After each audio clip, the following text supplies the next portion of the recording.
But now, finally. But anyways, to end off today's episode for today's finale, let's go and watch my first time driving a supercar ever, and I'll tell you all about my experience.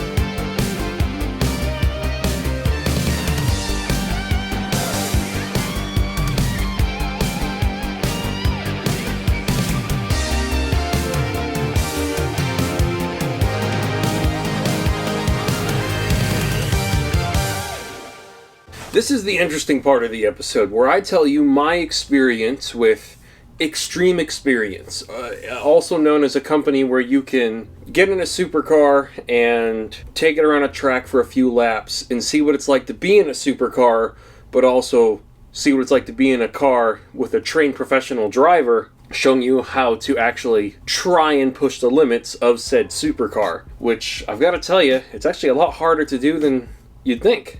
So a little bit of backstory. My uncle just retired, and my father wanted to, really celebrate his retirement and, make the day as special for him as possible. And he wanted to surprise him with a day at, I think it's Worldwide Tech, sorry. Have a day, Extreme Experience, driving one of his dream supercars. His car being the Audi R8. And I was invited to come along, so I'm kind of glad because I don't know if I would have been able to afford it, but I am fortunate enough to have been able to have done this. My dad also signed himself up as well. I signed up for the Lamborghini Huracan, I believe it was a 610-4, and my dad went for the 911 GT3 RS. His ultimate dream car. He said it was basically like a test drive. Even though it's not very likely he will get a GT3 RS, he's probably going to get a Carrera 4S or a Targa of some kind. I hope he really enjoyed himself because he's worked plenty hard, and he, in my opinion, he hasn't rewarded himself near enough for all the hard work he's done. So yeah, I'm going to be talking about my experience, what it was like driving a supercar, the things that stuck out to me, and all that sort of stuff. The first step of getting to Extreme Experience, we had a bit of a brief class and kind of an almost classroom setting, talking about how there'll be colored cones throughout the track labeled to tell you when to brake, when to accelerate, how you're supposed to kind of aim for the cones so that it kind of guides your racing line, which I thought was really cool, being kind of told how to follow a racing line, because otherwise I didn't really know what I was doing outside of experience with Need for Speed. So this was really, really cool for me. And they also had an option which we didn't initially sign up for, but we signed up for on the spot, my dad and I, to do a ride-along with one of the professional drivers. And the driver, I really wish I could remember his name, but he was super cool. And he enjoyed talking to us about all the different technical things, about how, for instance, you want to brake before you actually start turning and then not brake as you're going through the turn, so that you don't upset the balance of the car, which, I thought that makes perfect sense. He was talking about all the different things to do with, like, being gradual with the throttle, not stabbing, being, purposeful with the steering and not jolting yourself around, all kinds of useful tips. And obviously, seeing someone firsthand following the racing line through the track helped a lot, because I was totally unfamiliar with this track. I knew absolutely nothing about it, but it was basically like a miniature version of Daytona, where you use some of the oval of the NASCAR track, but then you use the infield kind of track as well. And it's only 3 laps. The ride along was not only just extra time to enjoy the experience, but it, in my opinion, was kind of allowing us to kind of mitigate the learning curve of getting dropped into a supercar and spending too much time trying to figure out what you're doing. So hopefully you can adapt faster and just enjoy yourself. That was the idea, at least in my head. And I gotta tell you, so they were all, I think it was all, I don't know if they were red-eye Hellcats, but they were Hellcats, wide-body Hellcats, Chargers, the sedans. My dad sat in the back. He volunteered to do that so that I could sit up front. And, yeah, it was really, really cool. And I'm going to be honest, I don't think I'm ever going to make fun of a Dodge Charger's handling abilities ever again, because the G's I felt that man put us through around the track were otherworldly. It was insane. And all the cool stuff he was talking about how if you wanted to get into racing, his history of driving for, I think it was like Porsche and BMW maybe even, which I thought was kind of cool. And I was saying, you know, I'd always loved, you know, I'd love to get my racing license and this, that, and the other, and, you know, just get some seat time and get better at driving, because you know, it's a skill I really value. And he said, well, it's really just a matter of, you know, getting a good car to kind of tool around with, have fun on the track that's simple, reliable. And he started listing off cars, and he started going through the list, and he said, you know, and one great car would be like, you know, an E46 3 Series M3. You know, those cars are great track cars. And I'm like, that's fantastic. I got one in the parking lot right now.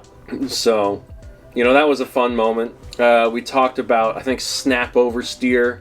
We talked about how, you know, because the Charger is super long and some of the other cars in the fleet are long, that you don't have to worry about snap oversteer so much. But he explained it to me and my dad, and I was like, I remember hearing about this. It's like the sort of thing you could get in like a Toyota MR2 or a Lotus Elise.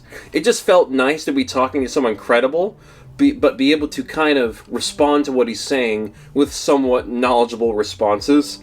And then him going, yeah, exactly. It was a nice feeling that I kind of know what I'm talking about. I wouldn't presume to be an expert. God, no. But it's nice to know I'm not clueless. So anyways, he takes us around the track. Eye-opening experience. I'll never make fun of the handling of a Charger ever again. Hell, a Challenger maybe I still will, but Charger, that was so freaking cool. But now, for the lineup, they had a lot of neat cars there.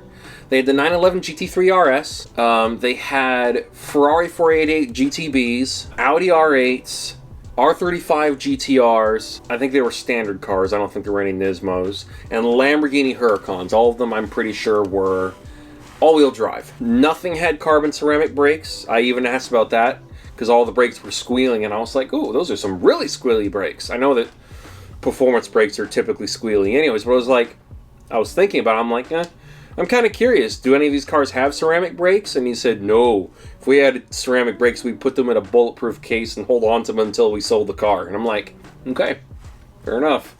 But so all of them were steel, which made sense, because, you know, we wouldn't be doing a whole lot of braking, and as I understand it, ceramic brakes, you kind of have to really heat them up in order to get your money's worth. And plus, they're freaking expensive. And giving ceramic brakes to people that have never been in a car like this before, you know, probably not worth the risk. But I was so excited to get in the Huracan being one of the first supercars I ever actually liked and wanted. I've talked about this before with how Dr. M3's Purple Performante was, I think, the first Lamborghini I ever actually liked and wanted. So I was super stoked. If I remember correctly, there was I think it was a Vorsteiner Huracan in a nice baby blue. I can't remember the actual OEM color code or name from Lamborghini, but it was nice. It even had kind of a Performante style wing, and I was like, ooh, I would love to get that. But instead, I think I got a Giallo Midas Huracan instead. I'm pretty sure it would be Giallo Midas. It was yellow. So either way, I was excited. You know, watching all the cars go by, my dad and I are talking about it, and I'm like, look, really, the main point of this experience is to experience the cars. I'm not really caring about being competitive. I just want to see what's so unique about these and see what makes them so expensive and special. And my dad was like, yeah, I just plan on driving like an old man, which is really kind of ironic considering he was the fastest out of all of us, and he drifted the Porsche 911 twice. on accident.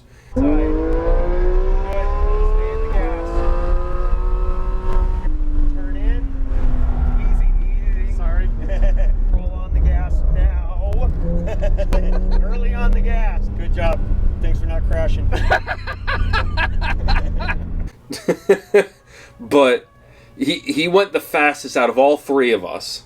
I think I was actually the slowest for whatever reason. Or maybe I can't remember if I was the slowest or if it was neck and neck between me and my uncle. Where it was like he was going 120 something, I was going like maybe a mile an hour faster. But my dad was faster than us by almost 10 miles an hour on the straightaway. I was braking later than everyone else, but I don't know if that was really doing me any good. Because my instructor, when I was finally in the car, and he was super cool too. All of these people were super cool. He was always telling me, power, power, power, power, power. And I was just not getting on it. Add a little power here. We're going to pick up the pace a little bit. A little bit of power. Doing okay? Yeah, I'm doing great. Add a little power here, Tom. Start squeezing it. You got to listen here. And we weren't allowed to manually shift the cars, honestly, for obvious reasons. And the Huracan's dual clutch transmission, I guess, was programmed kind of like how a normal gearbox is, where it really only will drop the necessary amount of gears to go fast if you give it enough throttle. And because I was being gentle, the car just thought I was trying to cruise. So I always have to be like, oh, I need to go faster, I need to go faster. And the reason why I was struggling with that is because I had never driven a car where I knew it could handle as well as that car did.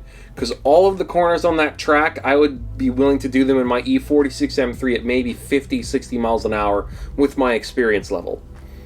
With the same experience level, but in a Lamborghini Huracan, I was doing those same corners at 90. The handling of the Lamborghini Huracan was more mind-blowing than any other aspect of the car. The horsepower, it was so linear I didn't really notice it. The gearbox, which I really was wanting to pay attention to, I didn't notice it at all. It was my first dual clutch transmission, and it was so smooth, and I think I was so enamored with everything that I just didn't even notice the shifts.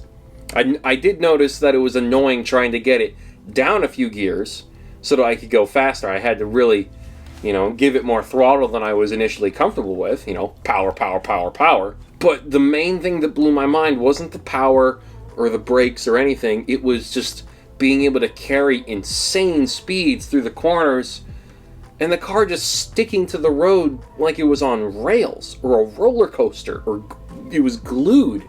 I couldn't explain it. Other than that, it actually felt like I was breaking physics. I had never driven anything that could handle like that before. So that was the eye-opening part of the whole experience for me. Yes, getting in the car was really, really cool. Driving an actual Lamborghini, that was awesome. Seeing the gauge cluster, obviously we were in Strata. We didn't get to go into Corsa or anything like that. I think Strata is the lowest setting. But seeing the display in the gauge cluster, I think I've just gotten desensitized by YouTube, because when I got in that Lamborghini, even though it was just the standard Huracan, from 2015, it still felt really special. Seeing all the switches, the start button that looked like a fighter jet switch, it was all super cool and super special. It was kind of funny. For one thing, the steering wheel felt super small. The steering felt really light, but that might have also been because of the driving mode, because it might have been electronically assisted. I can't remember the specs of these cars. But I remember it feeling really small and really low down, which makes sense. But then because I had a helmet on, my head barely cleared the roof. So if I wanted to use a Huracan as like a professional race car, I would probably have to figure out a custom mount system for my seat to lower it down and get it in the right position so that I don't have, a bad amount of angle in my legs and this, that, and the other. So that part wasn't ideal, but that's because I'm 5'11" or whatever it is, or 5'12", whatever we say in North America.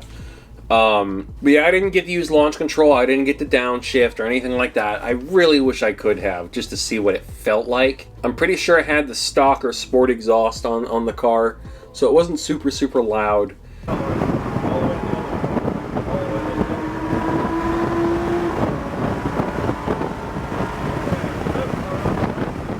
It didn't have the body kit or anything like that, but I had so much fun. I would recommend it to anyone, and if you are going to do it, do the ride-along as well, because you only get 3 laps, and it's over like that, for obvious reasons. These cars are fast. Yeah, if you don't do it, and you don't plan on buying one of these cars, but you're curious, save up the money, give it a try, see where the locations are. They have other events too, where you can just drive the car on the road and go for a cruise, and it can be just you and someone else, not even a professional driver.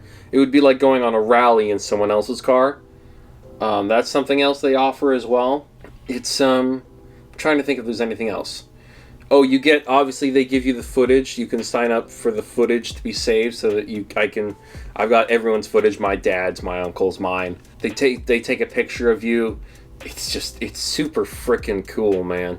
And it really did, for me, even though I didn't tell my dad this, because I'm not in the same financial situation as him. Because if he wanted to, he could buy a Huracan or a 911 GT3 or whatever. But he doesn't really want to as well.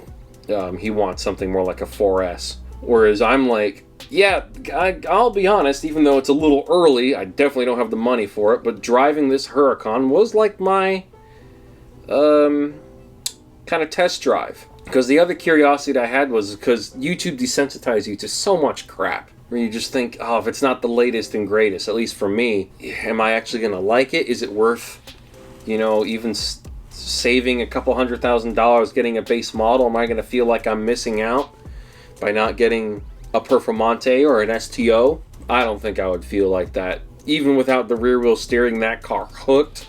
And, I mean, it would be incredible for me to be able to say, I have the driving skill to take advantage of the minor tweaks they made with the rear wheel steering and the modern, latest examples of the Huracan. But I don't have that kind of skill level, so I can't take advantage of that. So the standard all-wheel drive Huracan is perfect for me. It's perfect. It was so cool. And obviously the R8 and the Porsche were all super cool. My uncle was more kind of impressed with the horsepower, which I thought was interesting, rather than the handling. I couldn't explain why, but I mean, I've been in fast cars before. I've been in cars faster than that Huracan before, but mostly as passengers. More to the point, maybe I was just more used to it. Maybe it was because of how linear the power was, NA power. But the handling was what blew my mind. And that's just my main takeaway. And also kind of, pretending to know what a racing line is was also really fun. So yeah. Anyways, that is episode 3 of the Ice Age. I would like to thank you all for joining us today, tonight, tomorrow, yesterday, next year, whatever it is you're doing, in whatever dimension. It doesn't matter. As long as you enjoyed the video and the episode, that's enough for me. Anyways, I'm Tom Wood, aka TheRacingJoker. This has been the Ice Age, and I'll see you next time. Good night.